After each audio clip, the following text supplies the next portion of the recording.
and welcome to ICCR's webinar on renewable solutions, geothermal energy, and a just transition. My name is Christina Herman, and I coordinate investor work on the climate crisis at the Interfaith Center on Corporate Responsibility. ICCR is a coalition of some 300 global faith and values-based institutional investors that work in coalition to engage the world's largest corporations on a broad range of social and environmental issues affecting communities in the US and globally. We feel strongly that justice must be at the heart of the societal changes needed to address the climate crisis. And we're pleased to host this webinar, which will explore the possibilities inherent in geothermal energy, not only from a technical perspective, but also considering the concerns of workers, the needs of communities, and the policy landscape required to incentivize its use. We have a wonderful lineup of speakers to discuss aspects of the technology and its potential role in a just transition to a net zero carbon future. You can see them all here with their organizations, and I want to thank all of the presenters for their willingness to share their perspectives and expertise with us today. All speakers have offered to make their emails available for follow-up questions, and their contact information will be available in a slide at the close of the webinar. Before I turn this over to our first speaker, I just want to walk through a few housekeeping points. This webinar will be recorded, and we will send a follow-up email to everyone with a link to the recording and contact emails for the speakers. You will be in listen-only mode throughout the webinar. We will take time at the end of each presentation for questions and answers, so please enter your questions for the current speaker in the questions box, not in the chat feature. You can find the questions tab on the control panel of the webinar. We will ask as many questions as we can before moving on to the next speaker. Now, we realize you may have technical questions, especially following the presentation from HEAT, and I just want to say now that we're happy for you to ask those, but the given time constraints, in lieu of answering them on the webinar itself, our presenters have offered to provide written answers later. Once we have these questions and their answers compiled, we'll send a copy to all participants, since these may be of interest to everyone. And now I'll hand the webinar over to Kate Monahan with Friends Fiduciary, who will get us started with an investor perspective on the energy transition. Kate.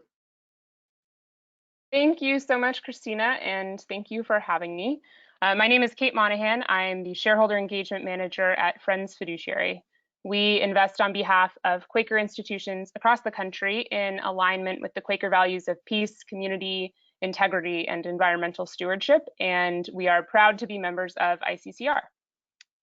As investors, we know the climate crisis poses immense risk to our society and our economy. The science is clear that in order to avoid disastrous consequences, we must keep warming below 1.5 degrees. Utility companies are integral to achieving that goal, and more utility companies are committing to net zero emissions by 2050. Those commitments are an important first step, but even more important is designing a roadmap to get there. And that roadmap must include leveraging technology, building the buy-in of workers and communities, and enacting supportive policy, or it won't be successful. This dramatic economic shift demands that we build consensus and political will by ensuring that the design of the roadmap isn't leaving out the people and communities who are most impacted. That's the impetus for a just transition. It's a transition that emphasizes dialogue, that considers systemic inequity and racism, that creates, as the Paris Agreement puts it, decent work and quality jobs, and that builds a more equitable and sustainable future while achieving our climate goals. So what can we do as investors to support a just transition, particularly with utility companies?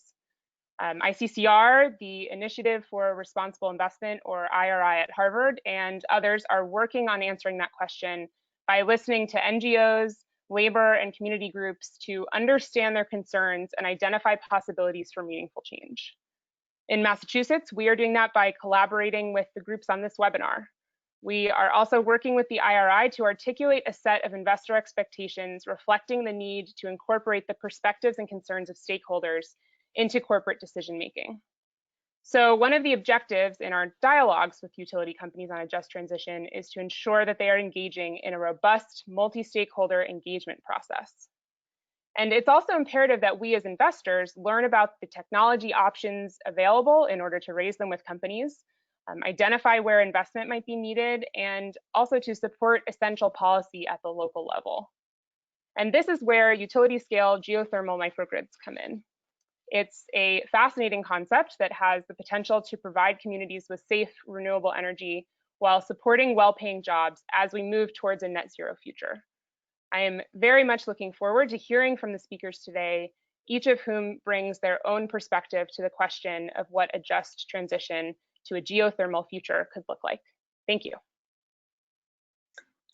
Thanks very much, Kate. And now we'll hear from Audrey Schulman and Zainab Magabi, co-directors of HEAT, a sustainability NGO based in Cambridge that has been working a great deal on the possibilities for geothermal in the Boston area. So I'll turn it over to you. Thank you. Can you hear me? All right. I'm going to assume you can hear me. And if you can click to our next slide. Thank you. So let's see. I'm going to introduce you to a novel technology for building electrification based on what you probably have heard called geothermal. And we're calling this the geomicrodistrict and the geogrid. And I just want to mention that I'm from HEAT and we're entirely funded by foundation and private donors. Next slide. So I'm putting this image up to give you a sense of the scale of the challenge. These are the next 5 years of gas pipe replacement work plans in Massachusetts. In Boston, more than 40% of our gas pipes have to be replaced in the span of 20 years. And the entire Massachusetts gas pipe replacement plan has been estimated to cost ratepayers roughly $17 billion. So this is a major investment, however you do the estimation. Each gas pipe is amortized generally in Massachusetts over 40 years.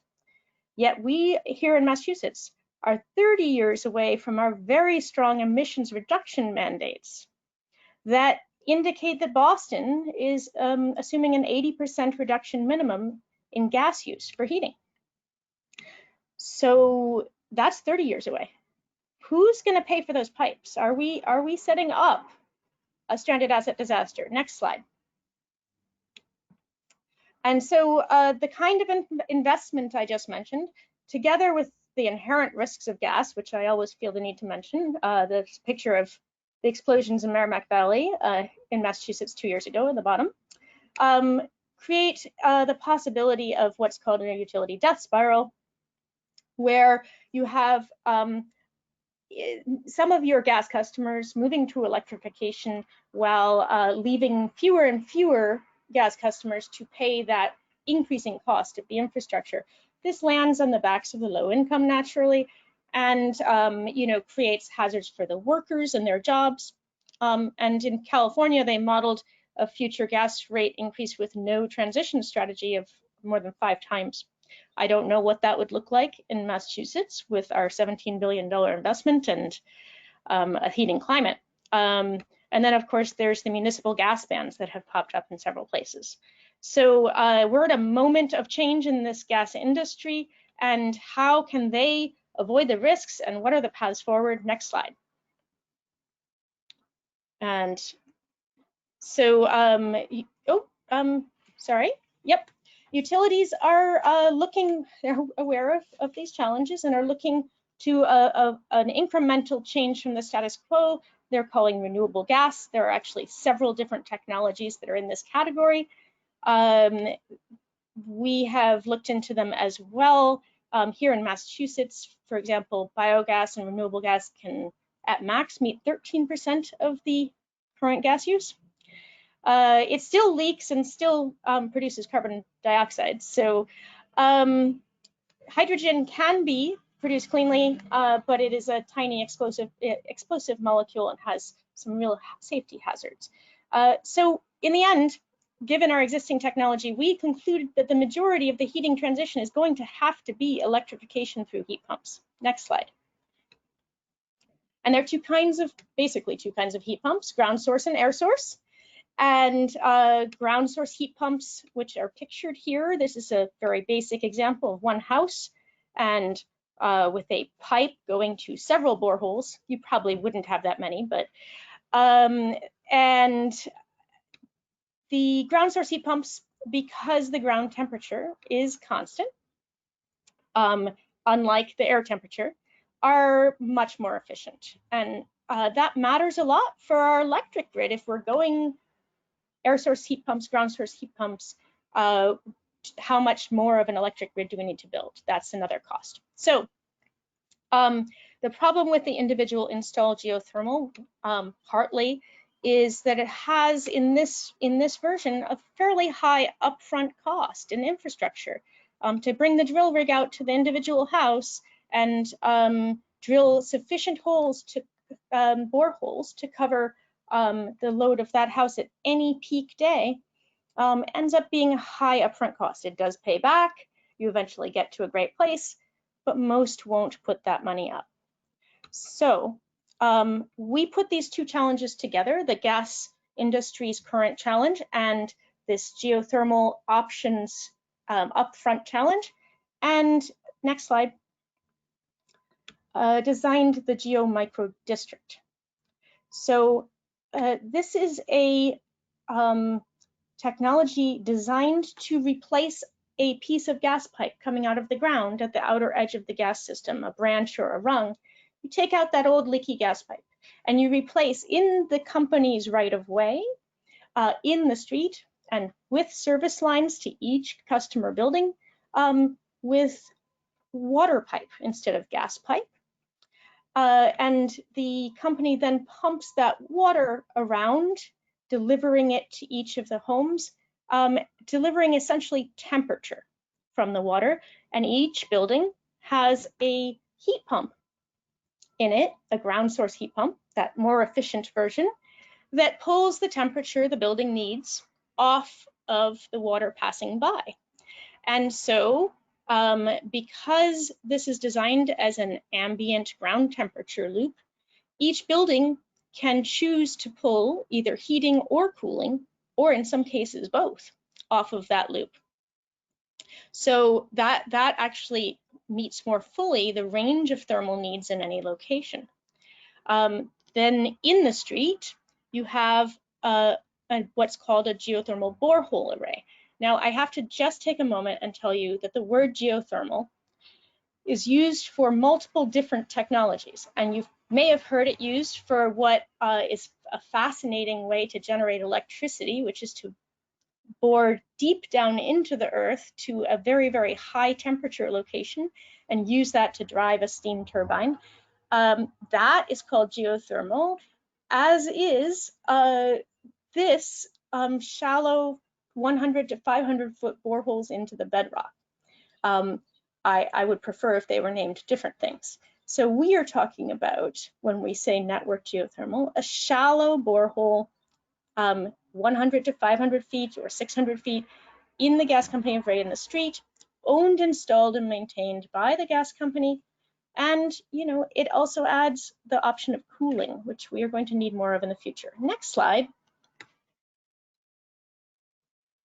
So I want to explain why this is a good idea from an energy savings point of view.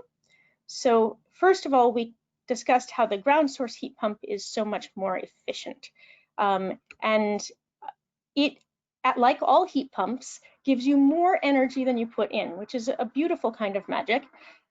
So the network geo, when you put it together, is different from a single building installation of geo in kind of the same way that the internet is just wholly different from a single standalone computer. Once you network these systems together, you get synergistic benefits, including from energy savings. So next slide. So when you have larger buildings, you may not be aware of this, I certainly was not. Most large office buildings in downtown areas and data banks and others are continuously using cooling. A supermarket, for example, has its fridges humming through the winter. ice rinks, data centers, and they are therefore able to reject heat in order to cool into this shared loop.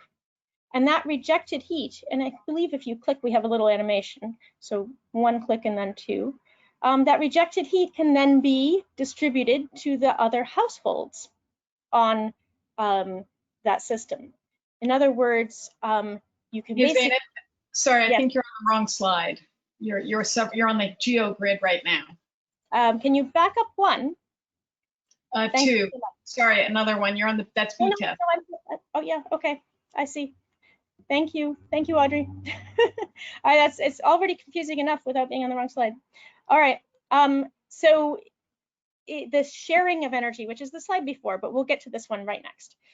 Sharing of energy can save, in one case study, as much as 40% of the energy demand. So next slide is that the one we're on is borehole thermal energy storage, because you don't just have the opportunity of sharing energy, but once connected to this borehole array, you can use it to store energy across time, across seasons. So for example, and if you click here, you've got a very cold day, 15 degrees out Fahrenheit, and you are pulling heat out of this grid. I believe if you click once, I'm not sure where we are in this animation. Next. Oh no, once back, sorry about that. 1 click back again, I apologize. All right, so you can then put that heat back on those very hot days, like today is for me at the moment, and that temperature can be balanced across seasons. So that energy storage balancing together with the energy savings can cancel most of your energy demand, almost like a passive system. Next slide. One more click. Sorry. All right, the GeoGrid is our concept of growth. So once you've replaced one street segment with this geomicro district, you then can incrementally add segments backing the gas system up from the outside in. So if you click once, you'll see that we've iterated and added some more street segments. And then if you click again, you'll see that you can get all the way to one central gas backup in places where it's needed. For example, very high density areas may need backup systems, and that would be an appropriate scale for a biogas or hydrogen, and a safer solution for hydrogen. So this is our idea of transformation to a bidirectional thermal energy grid. Next slide. So in Massachusetts, we commissioned a statewide feasibility study, and there's a whole bunch of slides on that. But here's one interesting one. These are example representative street segments of Massachusetts gas system with their energy density and use, etc. And we applied to each of them the same depth of boreholes, spacing of boreholes, size of street. And both the low density and the residential, low density residential and the medium density mixed use were able to meet 100% of their heating and cooling from this geomicro district installed. And the medium density residential came very close. Perhaps if we went to 600 feet, it would work out. Next, click. And so there's another piece hidden. Oh, sorry, back one. There's another piece hidden in this slide, which is that these two street segments also have excess capacity, one of heating and one of cooling. And this, if you think about that interconnected grid, as a utility interconnects these segments, they can move excess heating or cooling from one to the other, increasing efficiency as the grid grows. Next slide. So that idea of thermal management is a perfect idea for a utility, and we believe that there is an opportunity for gas distribution utilities to evolve into thermal management utilities, and they can have a lot of fun because there's an almost endless option of ways to thermally manage a grid like this On the left is one that's working in a Colorado case that we are about to look at, where they dump any excess heating or cooling the water in the peak summer days for the irrigation, making the grass happier, and warming the shoulder seasons. Sorry, I think we have to speed up because we're already over time. So I'm going to just jump in really quickly. So click to the next slide, please. I'll try and go as fast as I can to make sure everybody else has time. So this is the Colorado Mesa case study that Zainab just mentioned. In 2006, they installed the first geomicro district. In 2019, they had 4 of them installed, heating over 1 million square feet of buildings. Next slide. So I'll discuss both the feasibility study, which is shown here, that the energy costs are projected with the geomicro district would be lower even than gas. The Colorado Mesa case study shows about a 60% energy savings compared to what it would be with energy bills with a conventional gas boiler and cooling tower. Next slide, please. Cooling towers look like this. They're used in a lot of commercial buildings. They use an evaporative method and use up a lot of water, so there's large water savings. The Colorado Mesa University shows over a 60% reduction in water use on the whole campus because of this. Next slide, please. So of course, if you're using a much more efficient process to heat and cool, your electricity bill is going to be more flat. Ground source heat pumps, because the ground is always the same temperature as opposed to air source heat pumps, which work most inefficiently when the air temperature is either really hot or cold. Ground source is just way more efficient. So even as Colorado Mesa grew an enormous amount, the peak electricity demand was pretty much the same. And Xcel Energy, the local utility, actually brought this information to Colorado Mesa to ask, like, what are you doing? This is an incredible thing. Next slide, please. There's also emission savings. The feasibility study found a 60% emissions reduction immediately, and that emissions reduction would increase as the grid moved towards more renewables. Colorado Mesa showed over a 70% reduction in emissions. Next slide. We've already talked about the safety component. Water in a shared loop and in boreholes does not explode, unlike gas. Okay, next one. Then there would also be the potential for jobs, because it's with the shared loop of water that uses the same HDP pipe that gas workers are used to. And gas workers have some of the few jobs that you don't need a college education for, that you can have good benefits and good pay. So it's important to be able to retrain them into this new renewable future. Next slide, please. We're right near the end. I really appreciate your patience. So renewable energy can also be stored this way. If you've got like wind power at night when nobody's using it, you can store it as heating or cooling in the ground for later use. Next slide, please.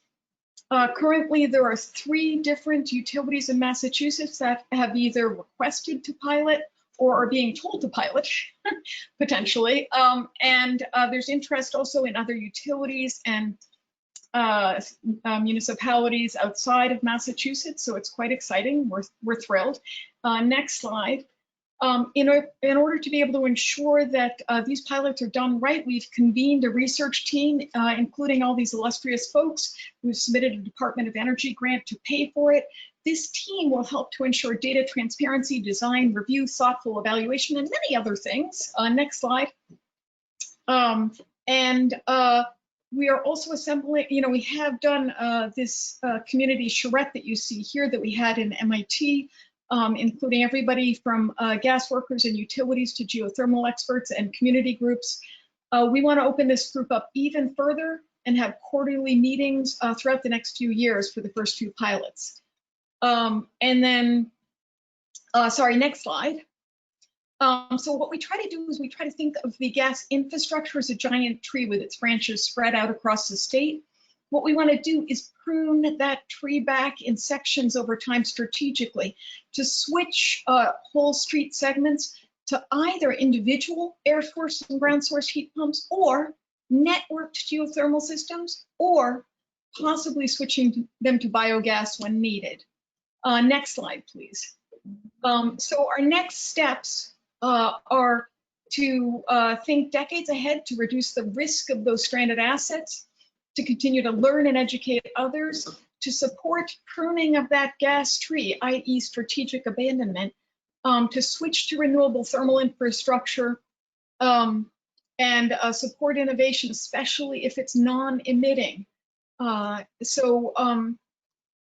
also I'd like to just say that lobbying transparency would be great to make sure that you don't have this carbon reduction plan on one side and these lobbying priorities that are totally different. Last slide, what we want to do is help to evolve gas companies for the future. Thank you so much. Wonderful. Thank you so much for a terrific presentation. That was very clear and really quite exciting, actually. I am not seeing any questions per se, and I'm not sure if that's because there aren't any or if because I'm just not seeing them somehow. But I have a question actually myself on just this issue of storing energy. Can you talk a little bit about how that's done? Absolutely. Sure. So it's actually what most geothermal ground source heat pumps installed in an individual house are partly doing, because the ground is basically absorbing over millennia the heat of the sun, and it's the reason the ground is kind of this constant temperature, is it holds energy, it moves it more slowly than air does. And so it kind of keeps this constant temperature shifting very slightly through the seasons as the sun waxes and wanes. So when you put these boreholes in and run water through, you're just transferring the energy that's there into the water, and also transferring some of the energy from the water out to the ground. So the larger the amount of ground, the more stabilized. Now it depends on the ground, it depends on the rock, it depends on the water flow, but basically it's the largest long-term energy storage we have on Earth is actually the ground. Audrey, stuff to add to that? No, Thank you. If you want, we can put our emails in the chat so that anybody can ask us further questions too. Yeah, no, that sounds great. And I think actually we need to move on, but thank you so much. And we'll maybe come back and have a deeper dive into geothermal, forgive the pun. All right, so next up, I'd like to introduce John Bonapane, who's with the United Steelworkers Union, for a worker perspective on the possibilities of geothermal energy. And of course, he'll have some comments on natural gas as well. John, so good to have you. Thank you, Christina. And I pronounce it Bonapane. My apologies. That's okay. I'm a staff rep with the United Steelworkers Union within District 4. District 4 covers New York, New Jersey, Puerto Rico, and the New England states, including Massachusetts. We represent people who have different contracts with all different types of companies and different industries, from healthcare to school bus drivers and gas workers. We really run the gambit. I'm also a part of the New England Gas Workers Alliance, NEGWA. NEGWA is an organization made up of different steelworker unions within Massachusetts who have different contracts with some of the larger utility companies, Eversource, National Grid, Avangrid. And we have a mission. Our mission is to improve gas safety for the public, improve gas safety and working conditions for our members, the gas company employees. We're also involved with improving reliability and efficiency within the gas industry. And we advocate for laws and regulations that accomplish this mission. It's something we spend a lot of time doing, and it's something we don't always make friends doing. United Steelworkers represents roughly 2,000 gas workers in the state of Massachusetts that work for these utilities. And we have collective bargaining agreements with each of these utilities, contracts, with an Eversource, with a National Grid, or a Columbia, or an Avent Grid. And these contracts prescribe and achieve a decent standard of living for these utilities employees when it comes to wages and benefits and working conditions. We have long histories with these utilities, with these contracts where we represent the employees, some going back 60 or 70 years. It's taken a lot of work and a lot of time to get to the level that we've achieved with these utilities, where we have good jobs, good careers for the people who work there. So our members, for the most part, just to talk a little bit about them, the gas workers, they spend most of their adult lives working for these utilities. These are careers. Most of our people have a high school education, although recently we're seeing more and more college educated people coming into the business. They have a real unique set of skills that I'm going to talk about a little bit. And again, these are good jobs. If people go to work for a utility, they plan on staying there because it's a good job, because they have a good contract. Before I kind of explain why I'm here and I'm on the panel, I think I have to talk about why I'm not here. I think it's important for people to know up front that I'm not here to support any climate change legislation. A lot of times, we say when we talk to people involved in that type of legislation or goals, we'll just agree to disagree on how we follow the energy path. We're not in favor of gas pruning or electrification, but I'll talk about what we are in favor in. I'm not here to talk about gas safety issues. We do believe gas is a safe product when it's handled safely and properly and by experienced, well-trained, experienced people.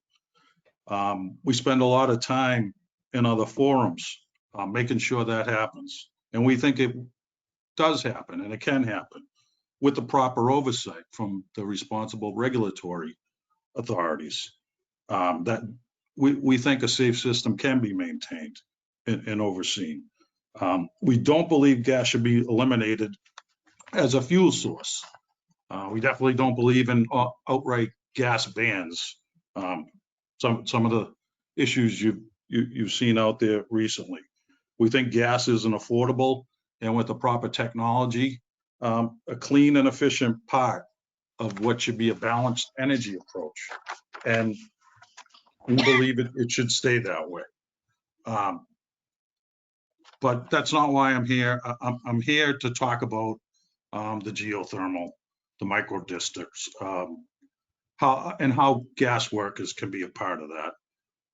How can they be a part of the process? So over the last year or so, maybe more now, I've been educated on how the geothermal systems work, what's involved, what types of jobs, what types of tasks it takes to maintain, operate, and install a geo network. We honestly think that geo is something gas workers can be a part of. If you saw some of the slides from the earlier presentation, a geothermal district looks almost exactly like a natural gas district. You have pipes that come from a source and they feed homes and buildings and provide an energy source. So we think gas workers are a right fit for this type of technology. Gas workers utilize a lot of the same skills that geothermal workers utilize, whether it's directional drilling, excavating to install the actual loops. As Audrey said, we're qualified, certified with the type of pipe. The polyethylene pipe is the exact same pipe that you use for gas that you would use for geo. We install, maintain meters and regulating equipment. All these things would be needed on a geo system. We do that in the gas today. These are types of work that are easily transitionable to a geo system. As you probably know, and it's already been talked about, the gas utilities in Massachusetts, it was on the slide that they're involved with geothermal. They're planning on getting involved with pilots. They're exploring how to do it in maybe areas where they don't have a network of a gas system. They're looking at how they can make money from it. They need a business plan. Does it make sense for a gas utility to start incrementally getting involved with that technology? Just to speak to some of the pilots, Eversource, I know as part of their rate case, their recent rate case, they're actually looking to do a pilot. I think they have 3 different areas in the state where they're looking at doing it. Columbia, maybe soon part of Eversource. Eversource Gas in Massachusetts, I think, would be the new company once this is all approved by the DPU. They just recently signed a settlement agreement, Columbia, Eversource, and the Attorney General, to provide, as you saw on the slide, $4 million for a pilot in the Merrimack Valley area. National Grid's looking at different areas to do a pilot, and that'll probably be in their next rate case. So how it would work and how we see it working, the utility would probably utilize a geothermal contractor for this pilot. We would hope a contractor with what we call a responsible policy of declaration of principles. And basically for a contractor, a declaration of principles, it's a contract which prescribes that people will be properly staffed, the jobs will be properly staffed, the people will be trained, the contractor will comply with all laws, safety laws, environmental laws. They'll hire people from the community. They'll pay a prevailing wage, things like that. We think that's important. That should be, we're in Massachusetts. That should be a big part of any pilot program that involves the utilities. The gas workers, their involvement, our involvement. These are people that are currently employed at the utility. How I envision that. Workers who say work for Eversource right now, say they started their pilot, they went out and found a responsible contractor with this declaration of principles that can install the geothermal. With the union's help, Eversource and the union, we would find current gas workers willing to train, willing to work on a project.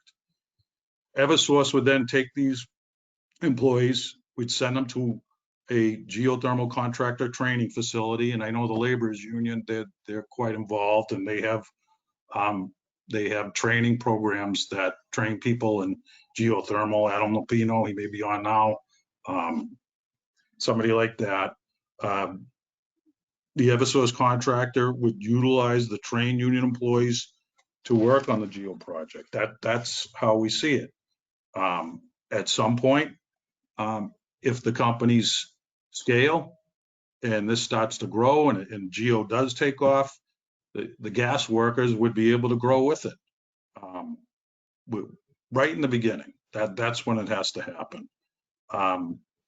Maintaining, operating, installing, long established history, as I said earlier, with the utilities. We've spent a long time really making sure that these employees have good wages, good benefits, working conditions. It's not an easy task. I'm sure if you've been involved with the labor movement, you know that. Transitioning not only the workers, but those working conditions, those decent standards of living with the technology. It's important, and it has to start early. we need to get them involved as soon as we can. So if you have any questions, I'd be more than happy to answer if I left anything out. Thank you, Christina. Yeah, great, John. Thanks so much. And we do have a number of questions. We just have time for a quick one because we're running a little bit behind time. But wondering, and I was reading a lot of the questions, so you may forgive me if you covered this in your presentation. But one of the questions is, how will the jobs created match the standard of current wages and benefits earned in the current energy industry? You know, oil, gas, et cetera. I mean, they're renewable jobs in general, and the issue of contract workers coming into this space. Can you just speak to that? Yeah, it's not an easy question to answer. There's a lot of different variables.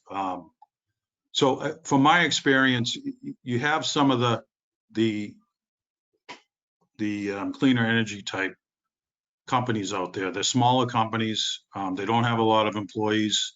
Their wages, benefits, and working conditions aren't even going to be close to a long-established employer-employee relationship, where those conditions have improved over multiple collective bargaining agreements, multiple years. It takes a long time to get to the standard that we're at.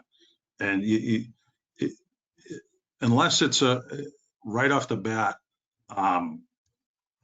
utility company taking the lead, responsible for the project, I just don't see you're going to even come close to the same standards. I just don't see it with a lot of the smaller type businesses that are getting into this technology, in my experience.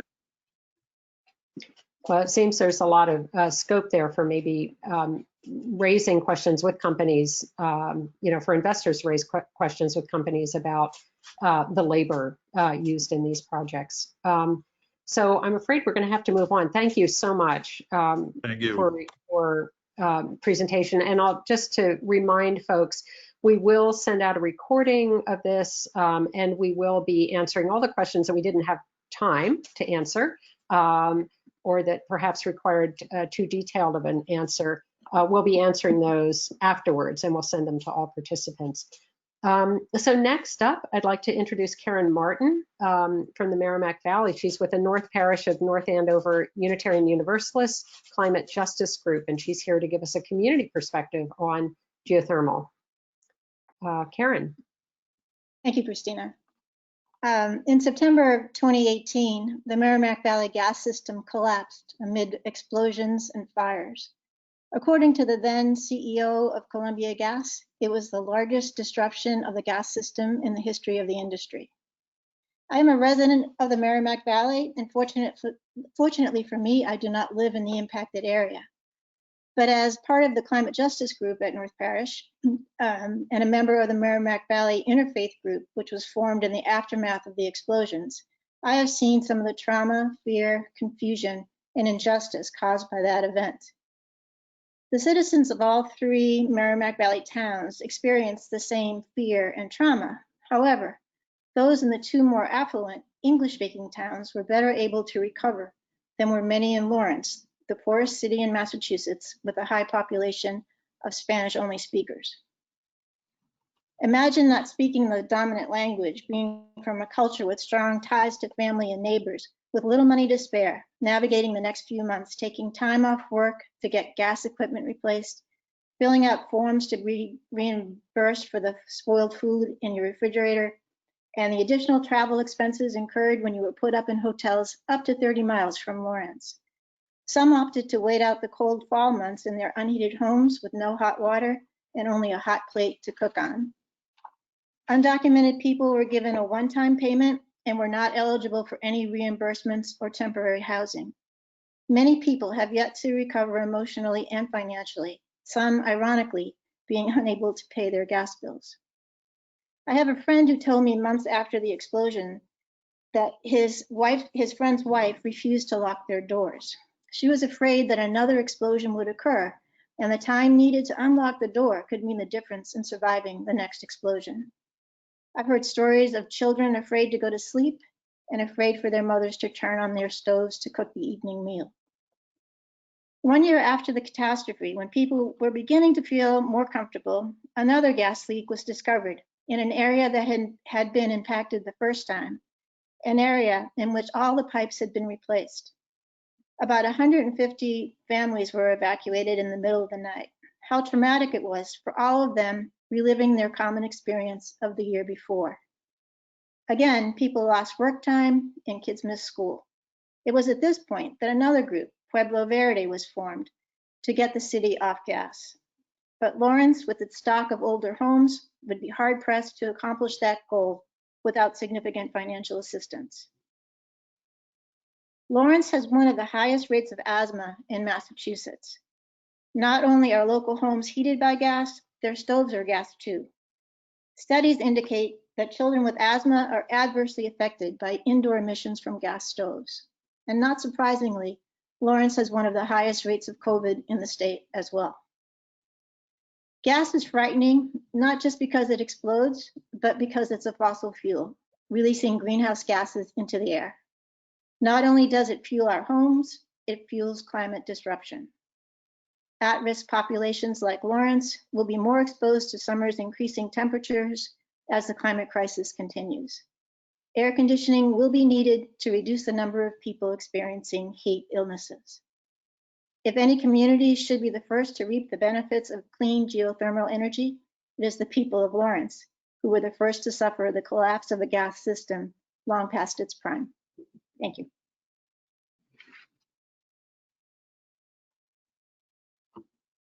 Thank you very much, Karen. Really appreciate that perspective. So can you say a little bit about what we believe that the Merrimack Valley or Lawrence perhaps might be on the list for a geothermal project?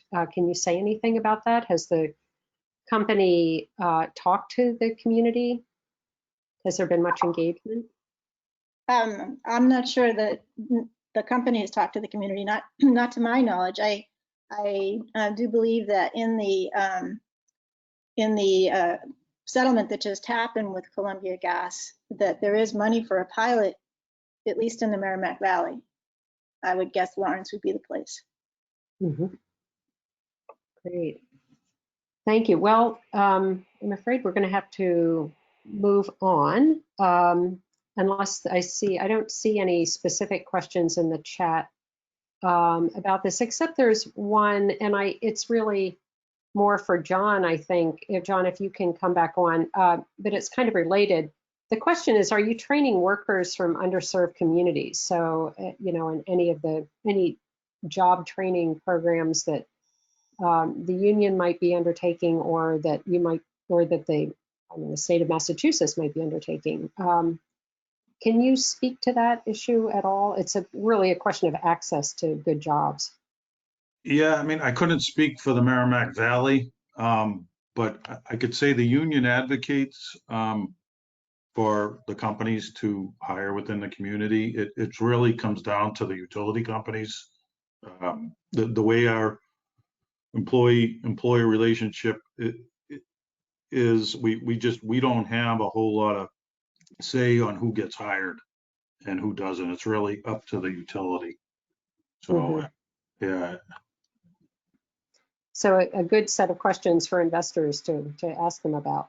Absolutely. Great. Well, thanks. So I think we'll move on to the policy section. We have John Carlson, who's with Ceres, and Ania Camargo with Gas Lakes Allies, to talk a little bit about the policies needed in order for these solutions to be implemented, and where an investor voice can be helpful in the policy conversation. So I'll turn it over to you, and then if we have time, we can answer some of the other questions that have been rolling in. So take it away. Great, thanks, Christina. So as you said, I'm John Carlson. I work on state policy with Ceres.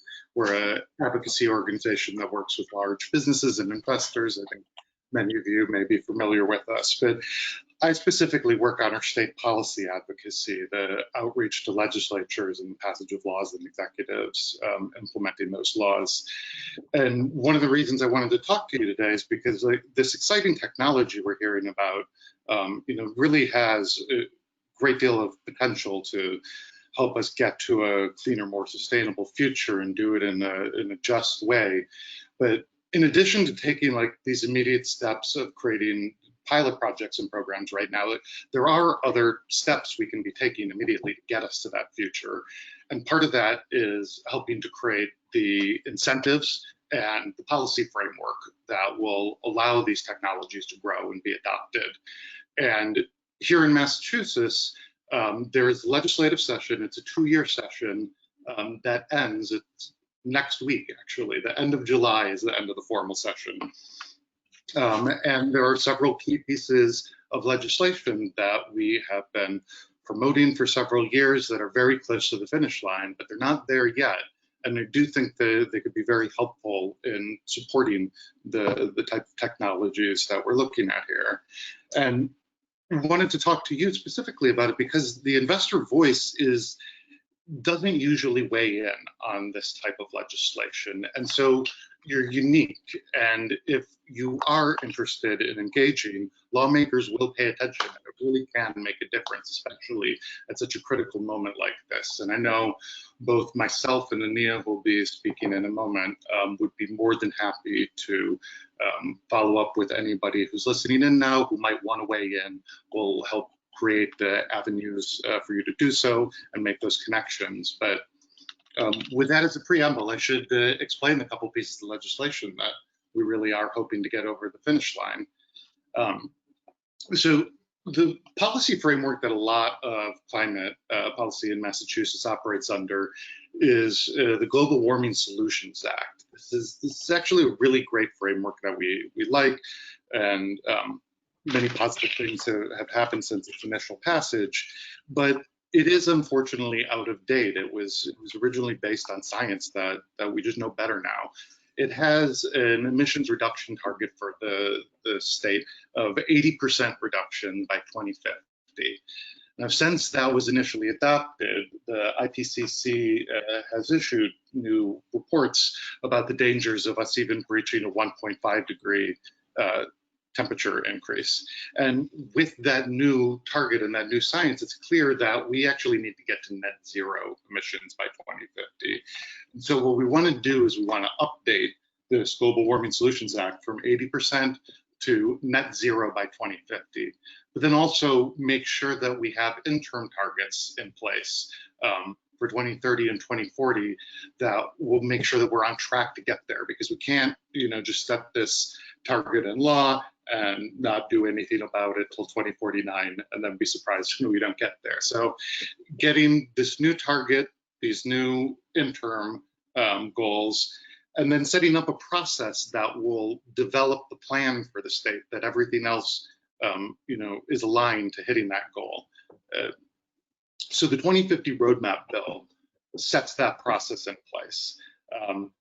The other bill that we would very much like to see get across the finish line too is this environmental justice bill, H4264. Now, that creates a council and some processes to make sure that overburdened communities, environmental justice communities, have a seat at the table while these plans are being created. Our guess is that only one of these bills will be the legislative vehicle that gets over the finish line, and policies from different ones will end up being attached to that. Our best guess right now is that it is the roadmap bill, the H3983, will be the bill that actually passes, but we think provisions from the EJ bill and from other bills that Anil will talk to may get tacked on.